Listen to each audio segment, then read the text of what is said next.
Oremos, hermanos. Señor amado, solamente a ti podemos correr para rogarte que seas tú a través de tu Santo Espíritu que pueda, Señor, hablar y con el poder de tu palabra penetrar nuestro corazón para nuestra edificación, para nuestro fortalecimiento espiritual y para nuestra corrección también. A la vez, en esta mañana te rogamos que si hay una persona que aún no conoce a Jesús, si aún no la ha aceptado en su vida como su único y suficiente Salvador personal, rogamos que tú obres en tu gran misericordia y que esta persona pueda aceptar a Cristo. Padre, sé tú el que guíe tu palabra en esta mañana.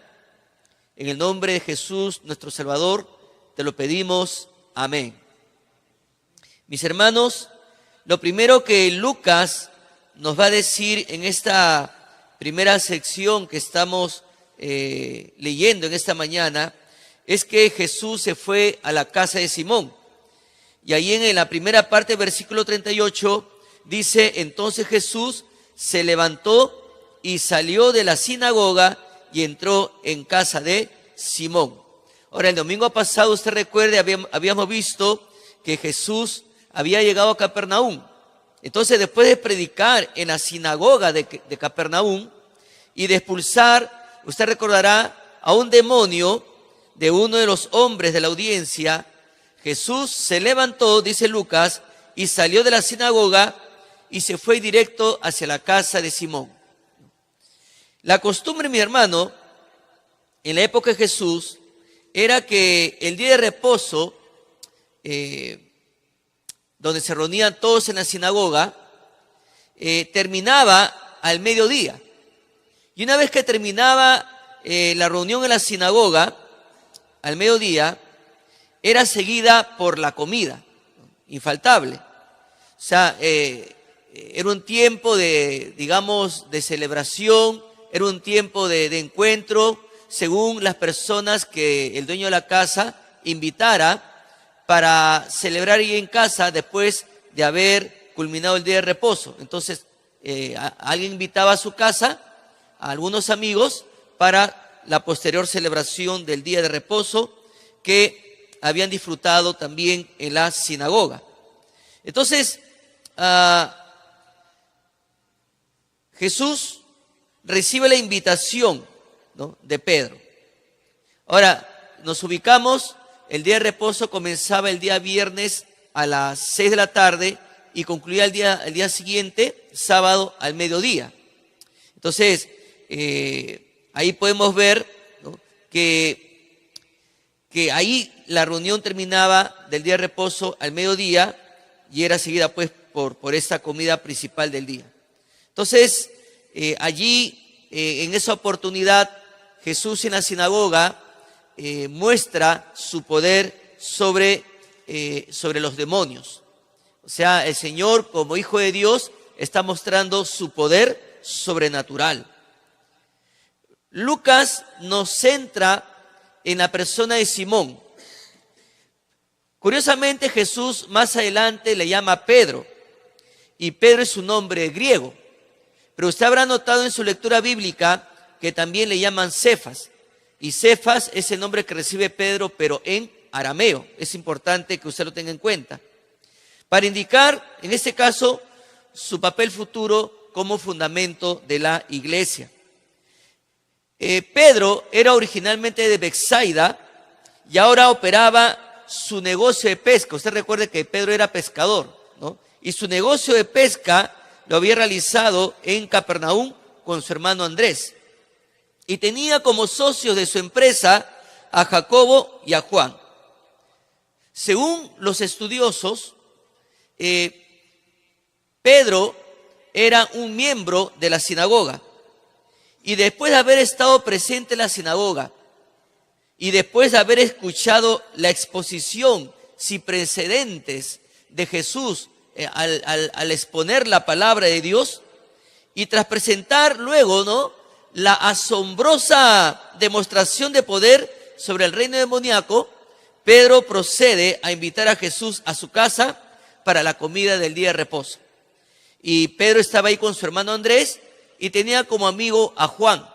Entonces, Pedro con Andrés se acercan e invitan a Jesús para este almuerzo, ¿no? Post celebración de la Pascua. Y ahí de pasadita, aparte de invitar a Jesús, invitaron a su amigo Juan. Mis hermanos, qué importante es tener en cuenta que el invitado permanente en nuestro hogar sea Jesús. Esto nos lleva a preguntarnos, ¿quién es el invitado principal realmente en nuestro hogar? ¿Quién es el invitado permanentemente, en tu corazón? ¿A quién invitas cada día a prevalecer en tu corazón? ¿A qué invitas en tu casa cada día para que resalte? Probablemente el invitado principal de tu casa son las riñas. De repente el invitado principal de tu casa es probablemente todo lo que no tenga que ver para glorificar a Dios. Sin embargo, la palabra de Dios nos enseña que todo lo que sea de palabra o de hecho, ¿para quién tiene que ser la gloria? ¿Para quién? Así es, hermano, no se me duerma, ¿no? Para Dios. Entonces, toda cosa que tú digas con tus palabras, o toda cosa que tú hagas, ya sea en tu hogar sobre todo, en tu casa, tiene que ser para la gloria de Dios. Y aquí, Pedro, después de haberse alimentado en la sinagoga de la palabra de Dios, con ese mensaje poderoso de Jesús, gozoso invita a su casa a Jesús. Mis hermanos, usted en esta mañana está escuchando la palabra de Dios. Yo no sé cómo le hablará Dios en esta mañana. Yo no sé con qué corazón habrá llegado usted. Muchos venimos con corazones cargados, asuntos del trabajo, asuntos de salud, tantos asuntos que hay en la vida. Pero recuerde que después de escuchar, según lo que Dios le habla en esta mañana, que jamás Cristo deje de ser su invitado especial. Él es el rey de su corazón. Él es el amo y señor de su vida. Nada debe ser más importante en su vida que invitar a Jesús a gobernar permanentemente en su corazón. Usted ya lo recibió una vez como Señor y Salvador. No hay motivo para expulsar al Salvador del gobierno de su corazón. Él tiene que ser el invitado especial tanto en su corazón como en su hogar.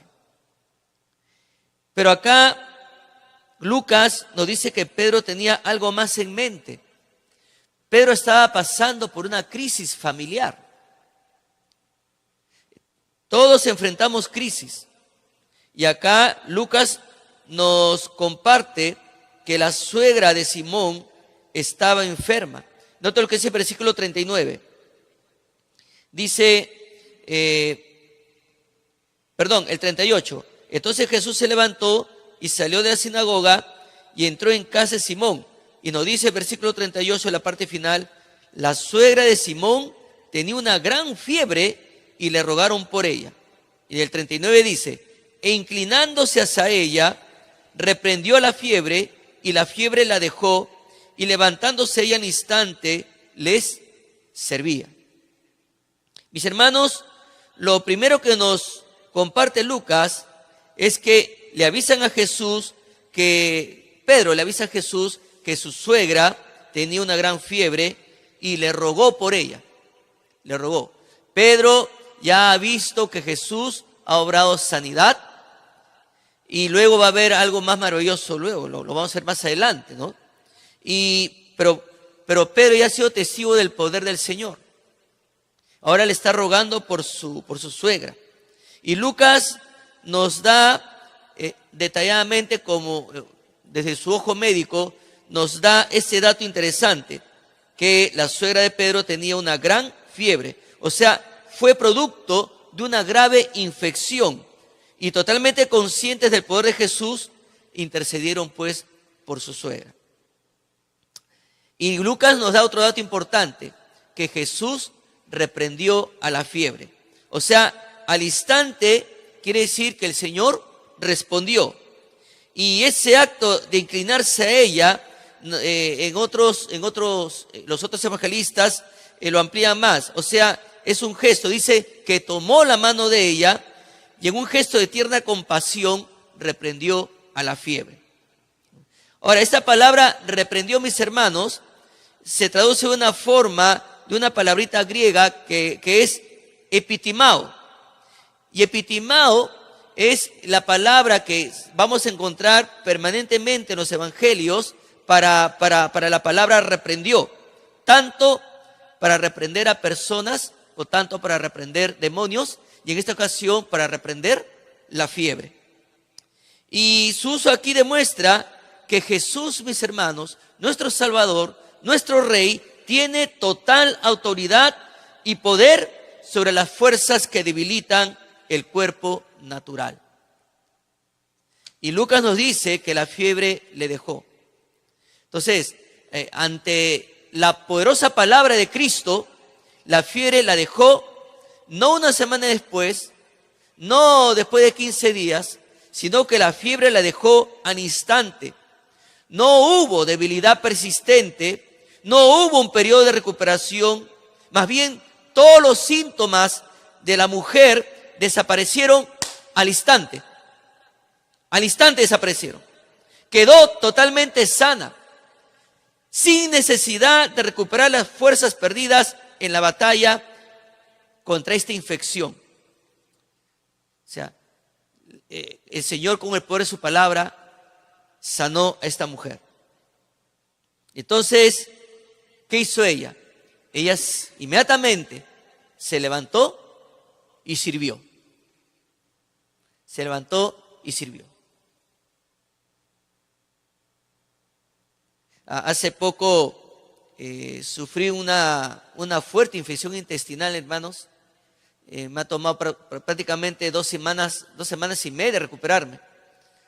Y si alguna vez usted ha tenido alguna infección de algún tipo, usted sabe que el proceso de recuperación es largo. Un niño puede tener un cuadro de fiebre, producto puede ser una infección en alguna parte de su cuerpo, y su recuperación es progresiva. Pero en el caso del Señor, Él fue al instante y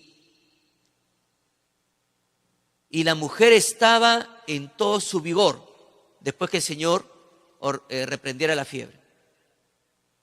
Inmediatamente se levantó y sirvió.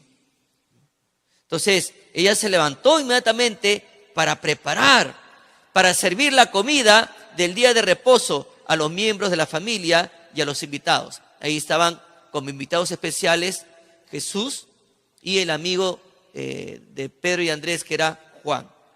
Entonces, esto, hermano, nos enseña algo interesante, que el ministerio de sanidad del Señor instauró el modelo para el verdadero don de sanidad. Se lo repito, el ministerio de sanidad del Señor instauró el modelo para el verdadero don de sanidad. ¿Por qué, mis hermanos? Porque tanto ustedes y como el que les habla, sabemos que acá, al menos en el Perú, abunda, ¿qué cosa? Los curanderos, ¿verdad?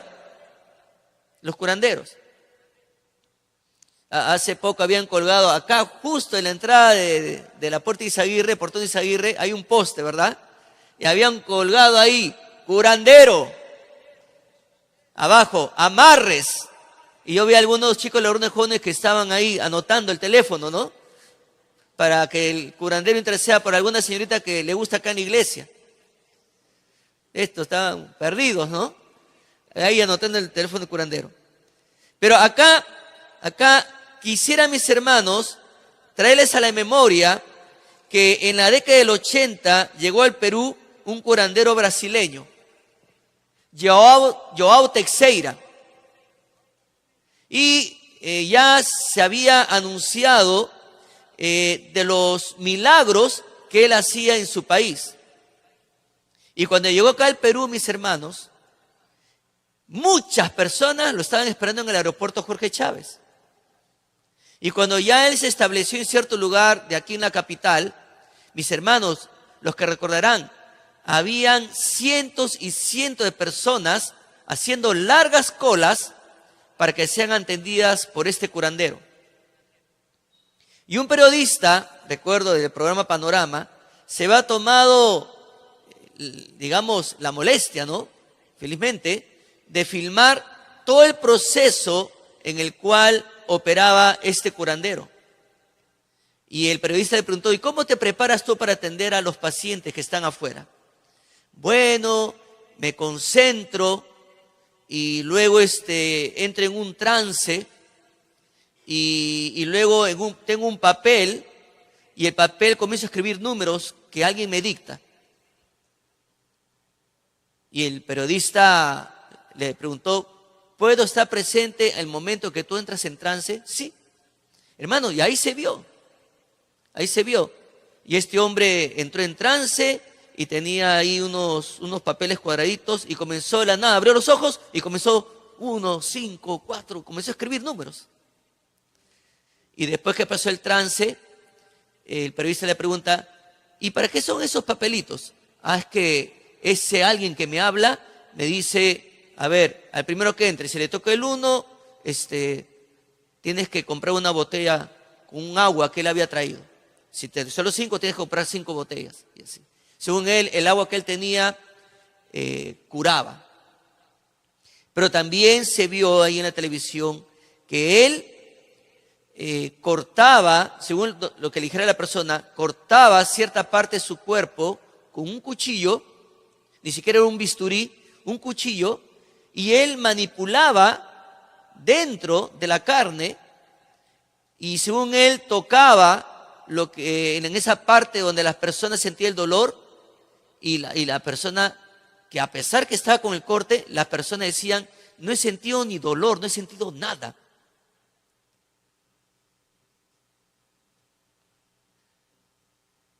Lo que a mí me impactó es cientos y cientos y cientos de personas haciendo cola para que se fuera atendida por este hombre. Mis hermanos, les comparto de nuevo. El Ministerio de Sanidad del Señor instauró el modelo para el verdadero don de sanidad.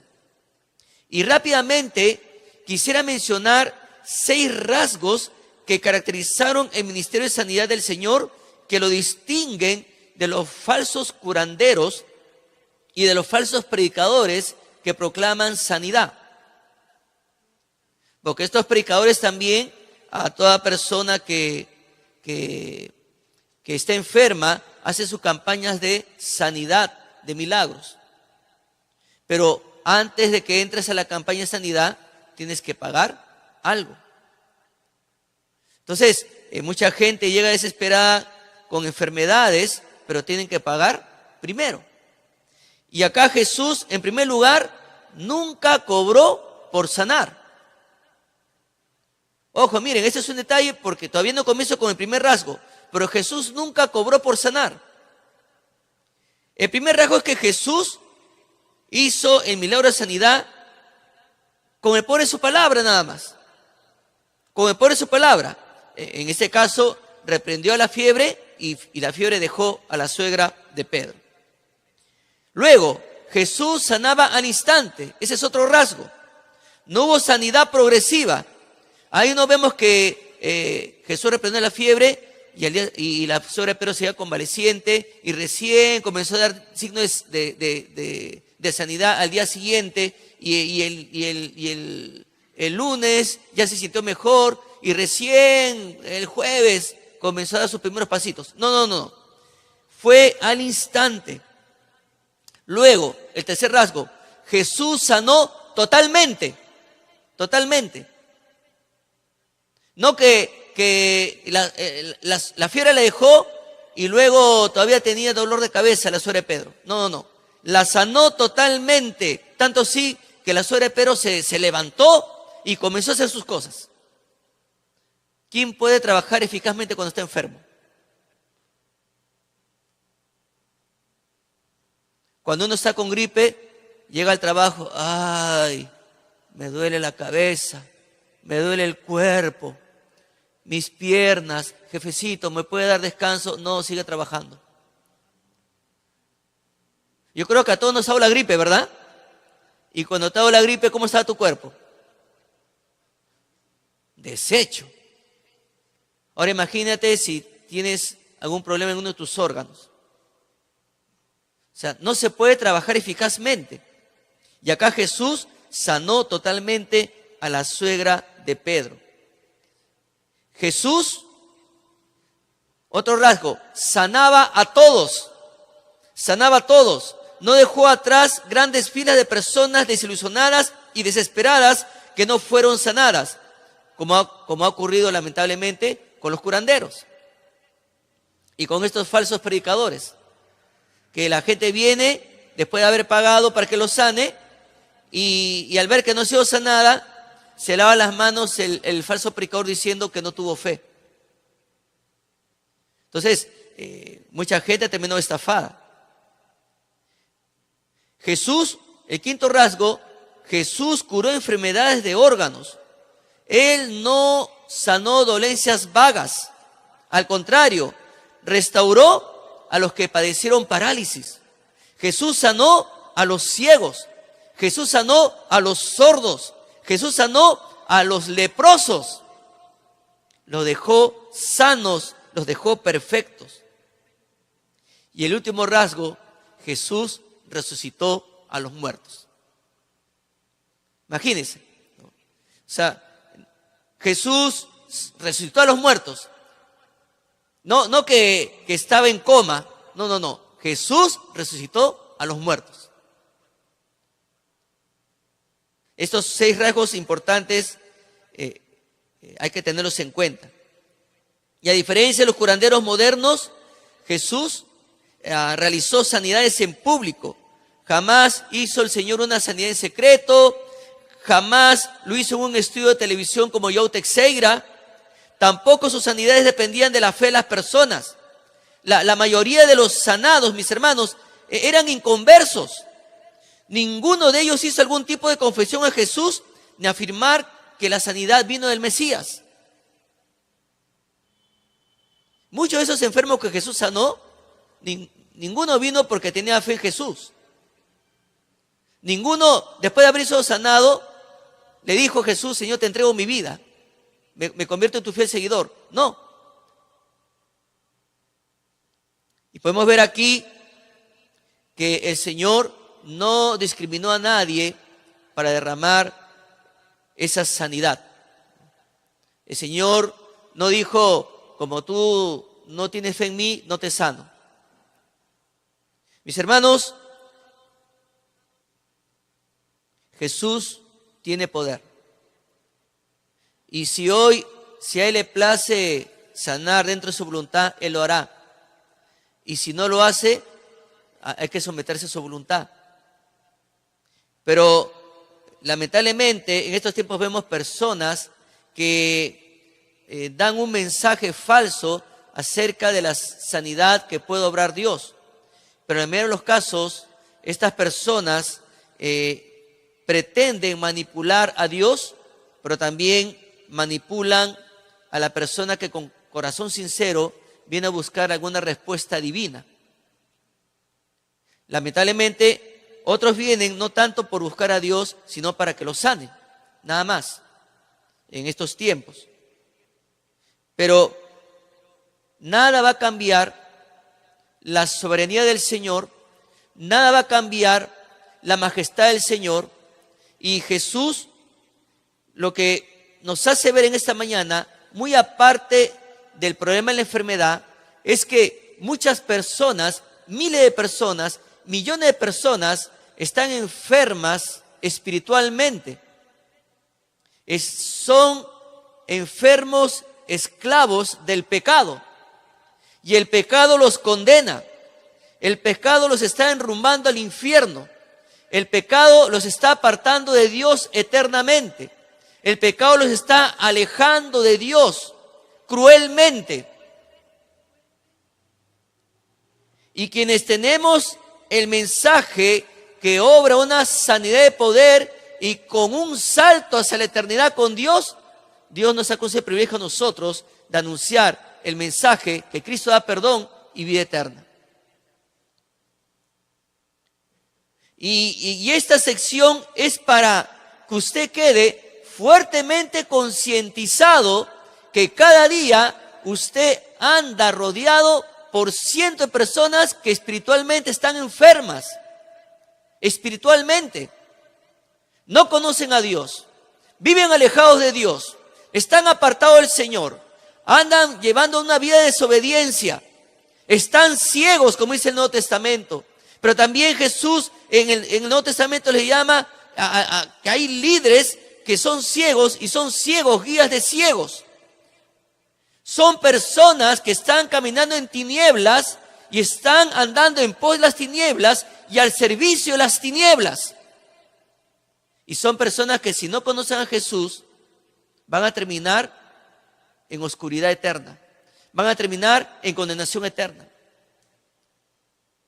Y nosotros tenemos el mensaje que puede obrar sanidad espiritual en toda persona que no conoce a Jesús.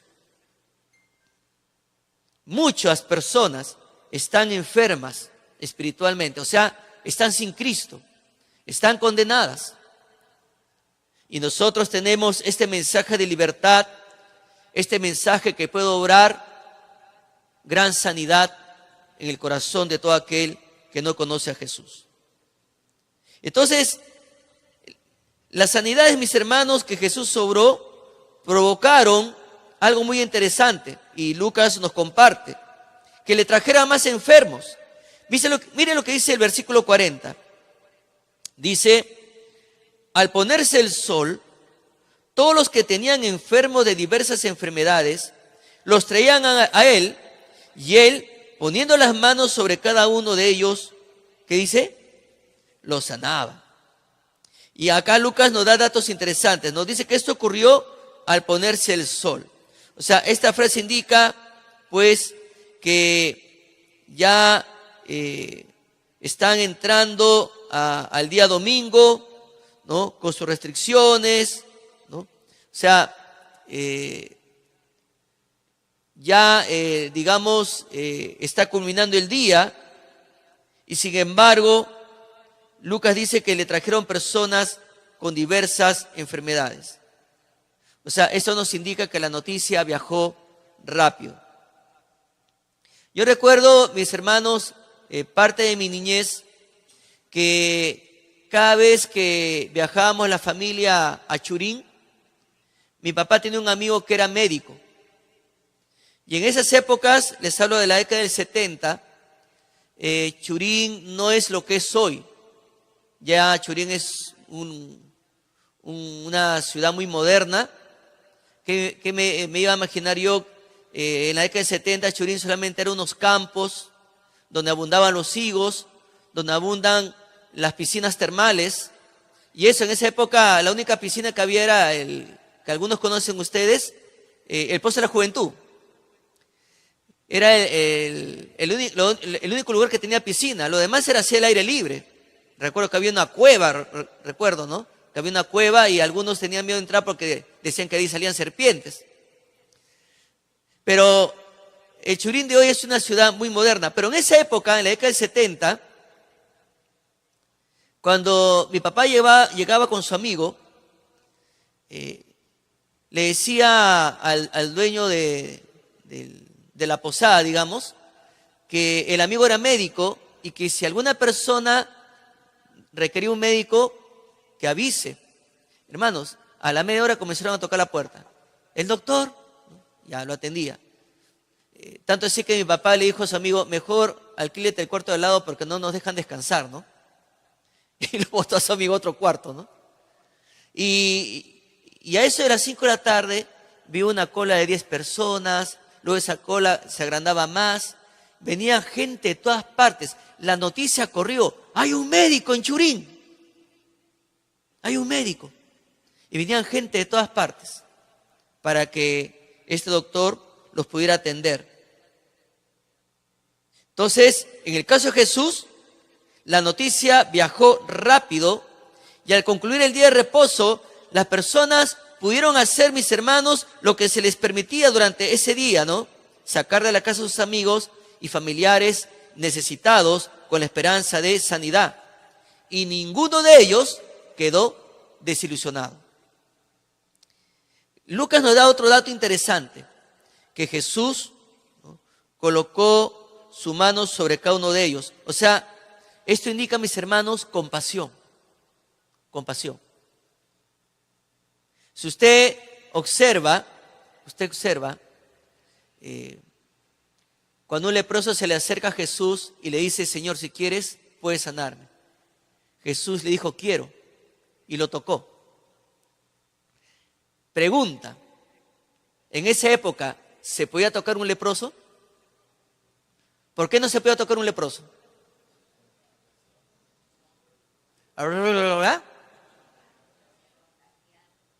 Bueno, aparte de ser contagiado, espiritualmente, ¿cuál era la situación? Exacto, era un inmundo. Y el que lo tocaba se volvía inmundo. Mis hermanos, tan grande era la compasión del Señor que tocaba a las personas. Eso es compasión. La compasión personificada de Dios en el Hijo. Y eso, mis hermanos, nos tiene que mover el corazón, porque afuera hay miles de personas que aún no han sentido la mano de Dios. Afuera hay personas que el público los señala, los califica con adjetivos muy crueles. Tal vez habrán cometido errores en la vida. Y tales son los adjetivos que estas personas se sienten indignas de recibir el amor de Dios. Pero tenemos un mensaje. Y si estas personas aún se sienten insignificantes ante los ojos de Dios, indignas ante los ojos de Dios, sin esperanza ante los ojos de Dios, pues usted y yo tenemos el mensaje. Y este es un mensaje de esperanza, donde la persona a través de la Biblia puede descubrir que Dios lo ama, que Jesús lo ama y tiene compasión y quiere entrar en una relación muy íntima y muy personal. Y el primer paso que se espera de parte de Dios en la persona es arrepentimiento y que venga a los pies de Cristo. Pero el mensaje lo tiene usted. Y si usted no está compartiendo el mensaje, usted es ajeno a la compasión de Dios. Esa acción tan solamente de tocar, Dios le está diciendo a esta persona: estoy contigo. Esta acción tan solamente de tocar le hace ver a la persona que Dios sí lo ama. Esta acción de tocar y mostrar su compasión le está diciendo a la persona que sí hay esperanza. Tú puedes entrar a mi familia, solamente confía en mí. Pero si usted no está compartiendo el Evangelio, es muy ajeno a la compasión de Dios. Si usted no está compartiendo el Evangelio, no está tocando a la persona como Jesús lo hacía. No está identificándose con la persona. No hay una empatía con la necesidad de esa persona. Usted está ajeno a los propósitos de Dios aquí en esa tierra, de dar el mensaje de esperanza a toda persona que no conoce a Jesús. Pero también otro dato interesante que nos da Lucas: le trajeron personas poseídas por demonios. Note lo que dice el versículo 41. También salían demonios de muchos, dando voces y diciendo: tú eres el Hijo de Dios. Pero él los reprendía y no les dejaba hablar, porque sabían, o sea, estos demonios sabían que él era el Cristo. Mis hermanos, hemos visto ampliamente el domingo pasado por qué Jesús reprendió al demonio en la sinagoga y le ordenó que callase. Pero al igual que el demonio expulsado en la sinagoga, estos estaban aterrados, espantados del Señor Jesús. Ellos sabían pues la verdadera identidad de Jesús, que Él era el Hijo de Dios y con absoluta autoridad Él la tenía para enviarnos al tormento eterno. Ellos sabían eso. Y confrontados estos demonios por el Hijo de Dios, aterrados, espantados, daban grandes voces diciendo: tú eres el Hijo de Dios, cuando salían de sus víctimas. Entonces Jesús los reprendía. Jesús los reprendía. Y recuerden que el domingo pasado lancé la pregunta, ¿no?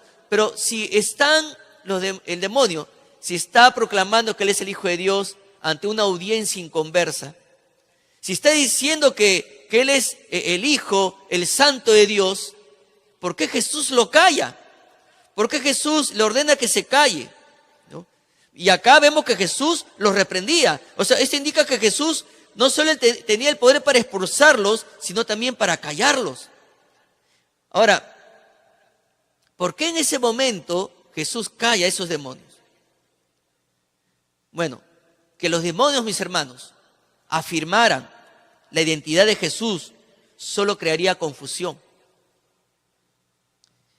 Era del todo inadecuado que la condición mesiánica de Jesús fuera proclamada por los representantes del diablo, por los representantes del infierno.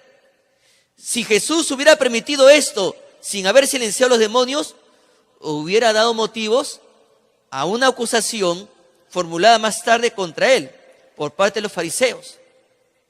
¿Cuál fue la acusación de los fariseos más adelante? Que Jesús era aliado de Satanás.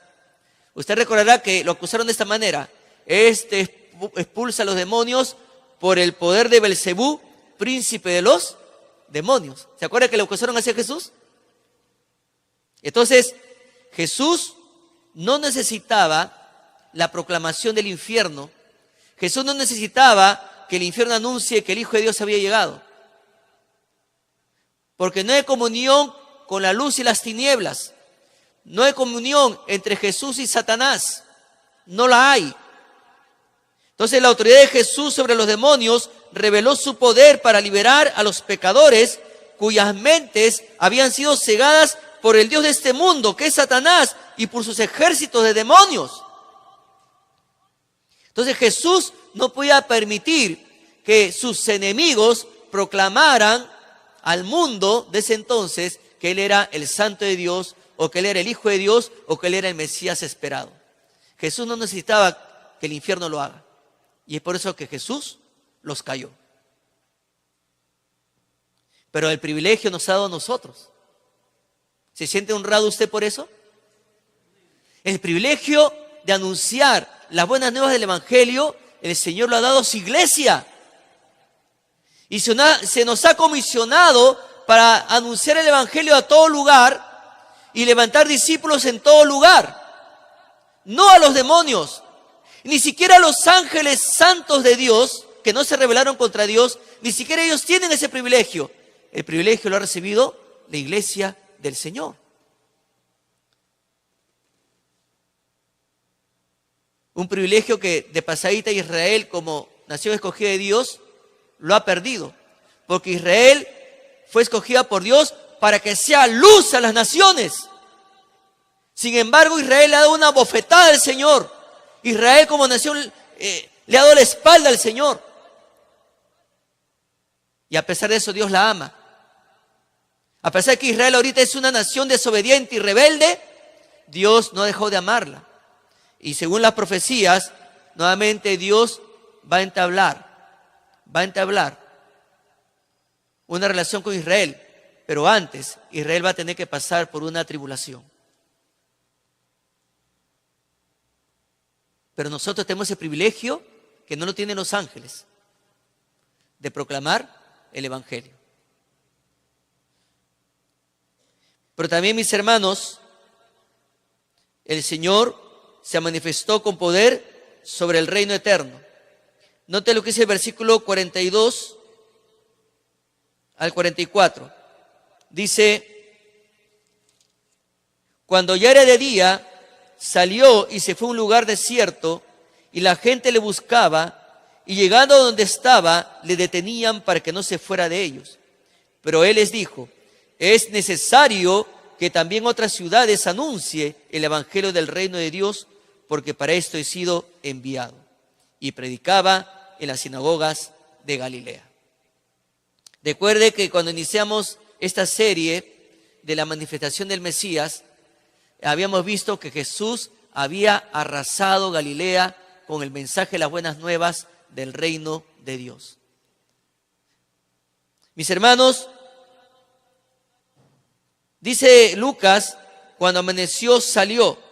O sea, él se fue luego a un lugar desierto. O sea, cuando ya era de día salió y se fue a un lugar. O sea, cuando amaneció, cuando ya era de día, quiere decir que ya era domingo después del sábado, donde demostró aquel sábado su enorme poder sobre la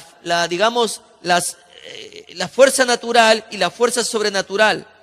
Y Jesús salió de casa de Pedro justo antes del amanecer, mientras todavía estaba oscuro. O sea, probablemente 4:30 de la mañana, por ahí, no, 4 de la mañana probablemente. Pero luego se fue a un lugar desierto. Y el evangelista Marcos amplía, porque Lucas solamente dice que se fue a un lugar desierto, pero Marcos lo amplía. Se fue a ese lugar desierto para orar, Pero amanece y la gente se da con la sorpresa de que Jesús ya no está en la casa de Pedro. Entonces el versículo 42 dice que la gente lo buscaba y llegando a donde estaba le detenían para que no se fuera de ellos. Mis hermanos, hay necesidad. La gente necesita urgente a Jesús. La gente necesita urgente al Salvador del mundo. Y acá la gente le buscaba y le detenían para que no se fuera de ellos. O sea, lo encontraron. La gente lo buscó y lo encontró. Y esta acción de la gente, hermanos, era comprensible, era entendible, ¿no? Que le buscaran y ellos habían quedado impresionados por el poder de Jesús para liberarlos de enfermedades y demonios. Por lo tanto, esta gente le pidió que no se fuera. Era comprensible también que la gente le pidiera al Señor que no los deje, que no los abandone. Pero ante esta petición, el Señor, mis hermanos, no reprendió ese interés de las personas, no reprendió esta petición. Pero tales señales que el Señor hizo, tales milagros que el Señor obró, no eran una finalidad en sí mismas, sino más bien un medio para un fin. Entienda esto. Jesús no era principalmente un hacedor de milagros. Jesús realmente era un predicador del evangelio del reino de Dios. Se lo repito, Jesús no era principalmente un hacedor de milagros. Jesús era realmente un predicador del evangelio del reino de Dios. Por lo tanto, mis hermanos, Él ahora va a anunciar la razón de su venida. Dice el versículo 43. Pero Él les dijo: es necesario que también otras ciudades anuncien el evangelio del reino de Dios, porque para esto he sido enviado. Y esto nos da a entender que Él los dejó y predicaba en las sinagogas de Galilea. Mis hermanos, en los evangelios se anuncia que Jesús siempre estaba mencionando a sus oyentes que Él había sido enviado por el Padre. Mateo dice que una oportunidad el Señor mencionó: el que a vosotros recibe, a mí me recibe, y al que a mí me recibe, reciba al que me envió. Eso está en Mateo 10:40. En Marcos 9:37 dice: el que recibe en mi nombre un niño como este, me recibe a mí. Y el que a mí me recibe, no me recibe a mí, sino al que me envió. Y Lucas, que es el evangelio que estamos estudiando, en otra sección dice: el que a vosotros oye, a mí me oye. Y el que a vosotros desecha, a mí me desecha. Y el que me desecha a mí, desecha al que me envió. En Lucas 10:16. Jesús está afirmando que Él es el enviado del Padre. Y Lucas por eso dice, para eso fue enviado. O sea, el Mesías no vino simplemente a mostrar su poder sobre las consecuencias del pecado en el cuerpo por medio de la sanidad física y de la mente al vencer la influencia demoníaca, sino que vino a demostrar su poder para vencer las consecuencias eternas del pecado. Para eso vino. Para eso fue enviado. Para anunciar las consecuencias eternas del pecado y que Él es el instrumento de Dios para librar a toda persona a que no caiga en las consecuencias eternas del pecado. Porque Él es el Salvador. Él es el único mediador entre Dios y los hombres. Él es el camino, la verdad y la vida, y nadie viene al Padre sino a través de Jesús.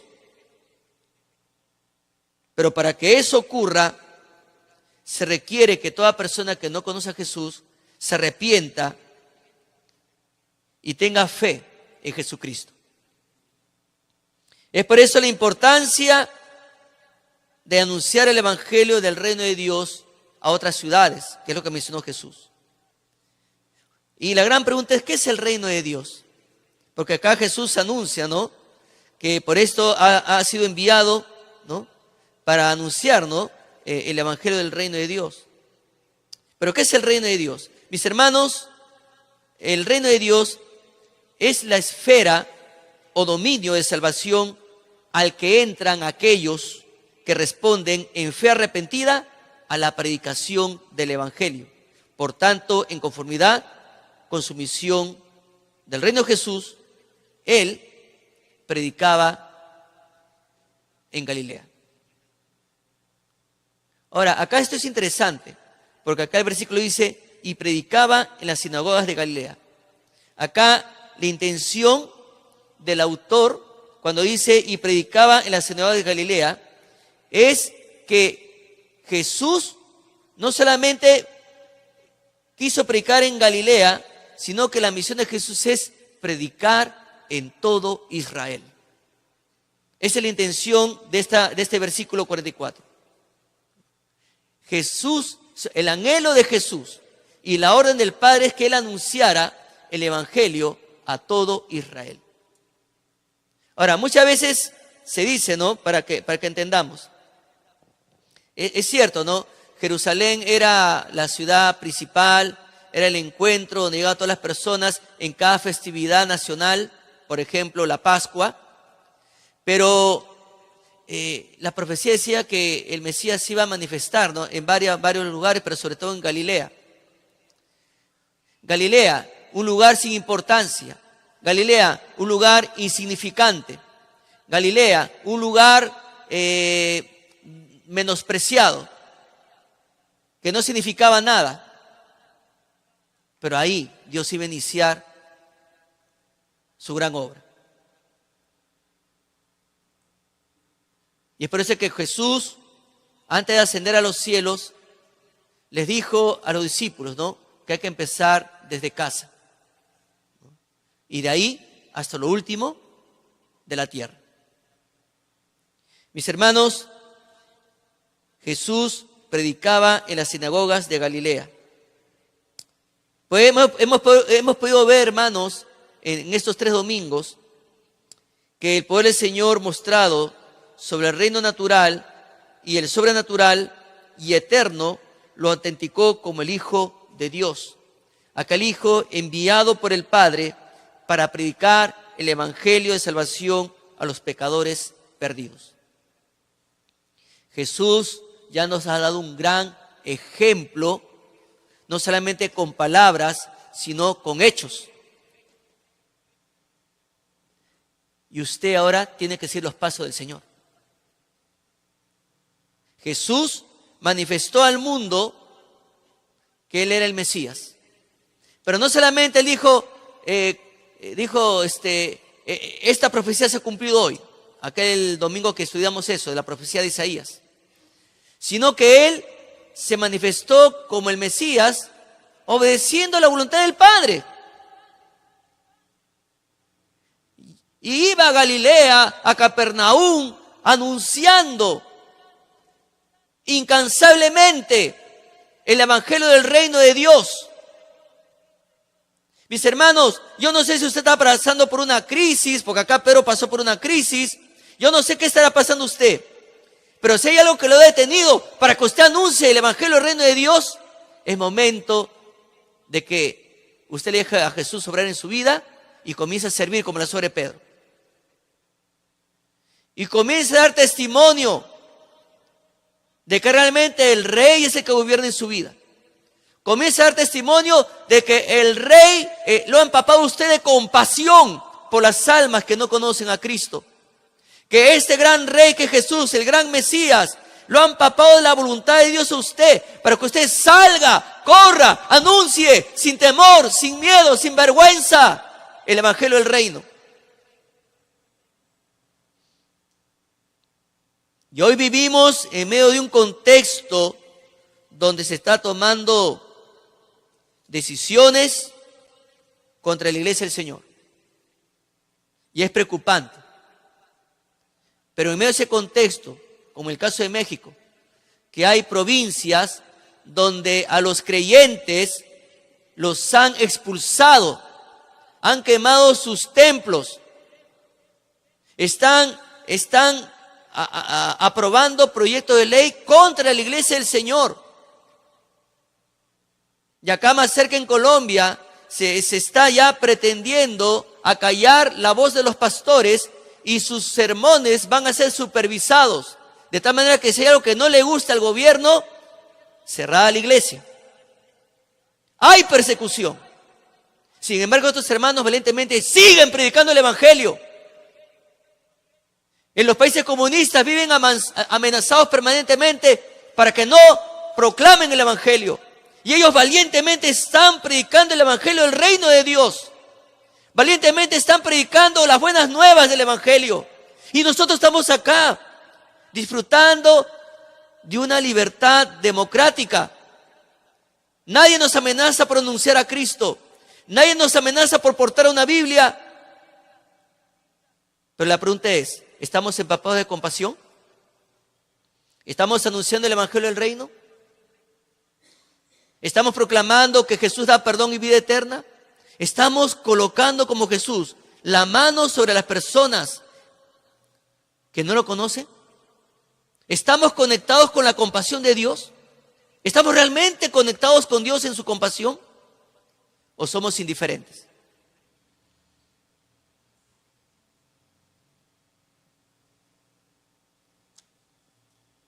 Hay necesidad, hermanos. Y si vemos tanta violencia, si vemos tanto atentado entre prójimos, no solamente en este país, sino en tantos países, es porque hay una necesidad urgente de proclamar el evangelio del reino de Dios. Y nosotros tenemos el privilegio de haber sido llamados para anunciar ese mensaje. El Perú urgente necesita a Cristo. Y la región sudamericana también, y hasta lo último de la tierra. Me alarma y yo les pido que se unan en oración por Nigeria. Únanse en oración por los creyentes que están padeciendo en México, por los creyentes que están padeciendo en Colombia, que también están padeciendo persecución. Y si nosotros no nos identificamos en compasión con el Perú, con nuestro país, también vamos a pasar por lo mismo.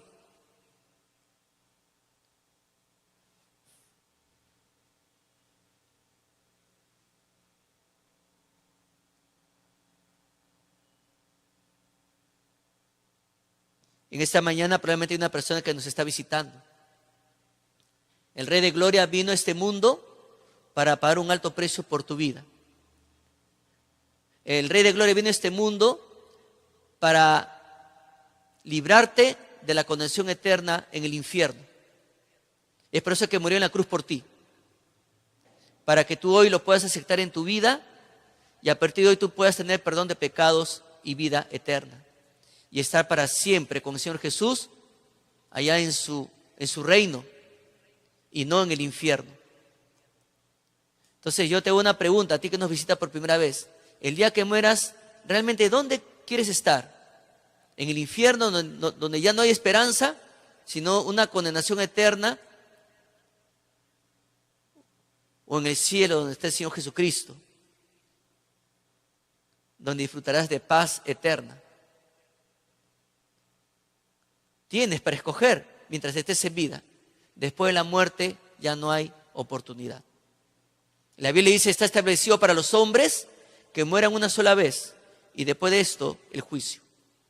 Hoy es tu oportunidad. Le invito a cerrar sus ojos a cada uno de ustedes, inclinar su rostro en reverencia al Señor.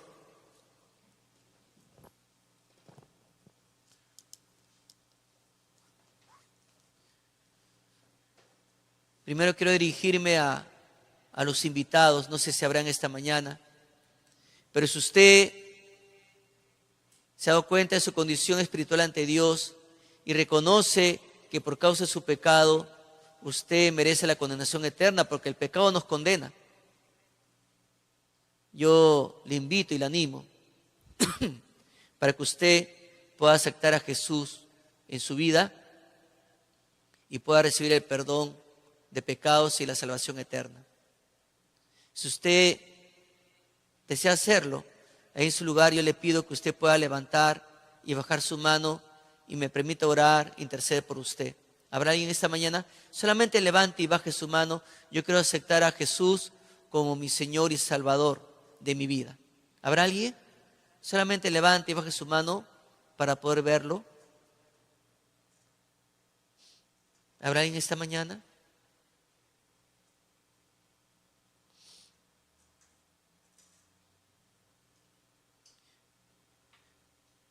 Mi hermano, todo el mensaje en esta mañana no ha sido tanto evangelístico, sino ha sido de reflexión para la iglesia del Señor. Solamente quiero animarte, hermano, para que tú sigas proclamando el evangelio. Afuera hay cientos de folletos. Reparte. Los folletos no es para que tú lo tengas en tu cuarto amontonado. Repártelo, porque cada folleto es para un alma. Repártelo, y si hay la oportunidad de testificar, testifica. Y si hay la oportunidad de guiar los pies de Cristo, amén. Toma sus datos y comienza a hacer un seguimiento a esa persona. Pero no te quedes ajeno a la compasión de Dios. Oremos. Padre Santo, gracias te damos en esta mañana por tu palabra y gracias por este tiempo que me has concedido compartir, Señor, parte del Evangelio de Lucas. Rogamos que no seamos ajenos a tu compasión y que compartamos las buenas nuevas de salvación que solamente se recibe a través del Señor Jesús. En Cristo Jesús te damos las gracias. Amén. Dios les bendiga, hermanos.